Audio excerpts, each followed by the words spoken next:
ভারতবর্ষের যত কবি আছেন, শায়ের আছেন, তাদের মধ্যে গালিব অন্যতম। দিল্লিতে এসে বাঙালি দিদির হাতে চা, এর পেছনেই রয়েছে গালিবের সমাধি।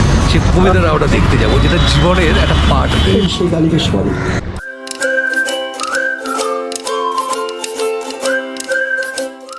Good morning. দিল্লিতে আজকে আমাদের দ্বিতীয় দিন, আর আজ দিল্লিতে শ্যুট করতে যাচ্ছি আজকে আউটডোরে। তো মোটামুটি আমাদের গাড়ি চলে এসছে। তা চলো আজ সারাদিন কী কী অ্যাক্টিভিটিস হয় সব তোমাদের সঙ্গে শেয়ার করব। ঠিক আধ ঘন্টা ড্রাইভ করার পর আমরা চলে এসেছি প্রগতি ময়দান। প্রগতি ময়দানের ঠিক এর পেছনেই রয়েছে গালিবের সমাধি। গালিবের সমাধি কেন বিখ্যাত? ইনি একজন ছিলেন মহান লেখক, রাইটার। ওখানে আজকে আমাদের আউটডোরে শ্যুটের প্রথম ফেজটি হবে। দাদা অলরেডি ফটোশ্যুট করছে কম্পোজিশন করে, আর এখানে আমাদের একটা ছোট্ট টিপ। আচ্ছা, গালিবের সমাধির এখানে আসার কারণটা কি? আমাদের এখানে সূর্যে করছি, এটার তাৎপর্যটা যদি বলো গালিবের সমাধি। প্রথম কথা হচ্ছে, ভারতবর্ষের যত কবি আছেন, শায়ের আছেন, তাদের মধ্যে গালিব অন্যতম। মানে দ্য গ্রেট গালিব আমরা বলি।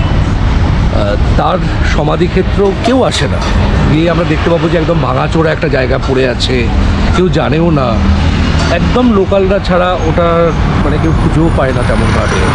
কিন্তু সেখানে একটা অদ্ভুত কবিতা লেখা আছে, সে কবিতারা ওটা দেখতে যাবো, যেটা জীবনের একটা পার্ট দেয়।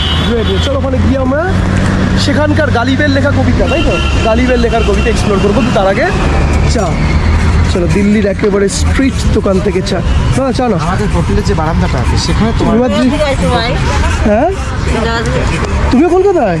কি সর্বনাশ! এই দেখো, কেন কোথা থেকে? মালদা, এই ওয়েস্ট বেঙ্গল থেকে। আমাদের চলো মানে কলকাতা বারাসাত থেকে। বারাসাত এয়ারপোর্ট। নাম কি দিদি তোমার? আমরা মালদা বালুরঘাট। এ কি অবস্থা!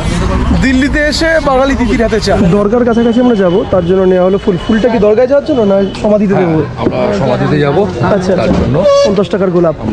নিজামুদ্দিন দরগার চারপাশে কিন্তু রয়েছে প্রচুর এরকম ঐতিহাসিক জায়গা। তার মধ্যে একটি জায়গাতে ঢুকলাম, ভেতরে কি আছে লিটারালি আই ডোন্ট নো, কিন্তু অনেক একটা হলো প্লেস এবং মুসলিম রিচুয়ালসের একটা কিন্তু সুন্দর একটা জায়গা, স্থাপত্যের একটা জায়গা, যেখানে কিন্তু হিমাদ্রি এবং আমাদের দাদা ফটোগ্রাফি করছে। গালিবের সমাধিটা এখানে বন্ধ ছিল, বাট সিকিউরিটি গার্ডের সঙ্গে কথাবার্তা বলি, ইয়ে গালিব কা সমাধি না? গালি কা আগে এটা হলো গালিবের সমাধি। যে গালিব যে বিখ্যাত লেখক, সে গালিবের সমাধিতে আমরা ইতিমধ্যে পৌঁছে গেছি, যেটা কিন্তু খুব রেয়ার দেন রেয়ার। এখানে কিন্তু সেই লেখক গালিব শুয়ে আছে। যারা লেখালেখির সঙ্গে যুক্ত, যারা লিটারেচার জানো, তোমরা কিন্তু গালিবের শায়ের, গালিবের লেখা নিয়ে প্রচুর কথা শুনেছো। এই সেই গালিবের সমাধি। আর সামনে এটা ঠিক একটা অদ্ভুত স্নিগ্ধ একটা পরিবেশ। এখানে আমরা ছোট্ট একটা শ্যুট করব। এখানে কিন্তু ক্যামেরা অ্যালাউ নয়, ক্যামেরা পারমিশন নিতে লাগে। দাদার থেকে আমরা পারমিশন নিয়েছি, একটা অ্যামাউন্ট টাকা দিয়েছি, দিয়ে কিন্তু বিষয়টি হয়েছে। যে চারপাশের স্ট্রাকচারটা দেখো, ইতিহাসটা দেখো।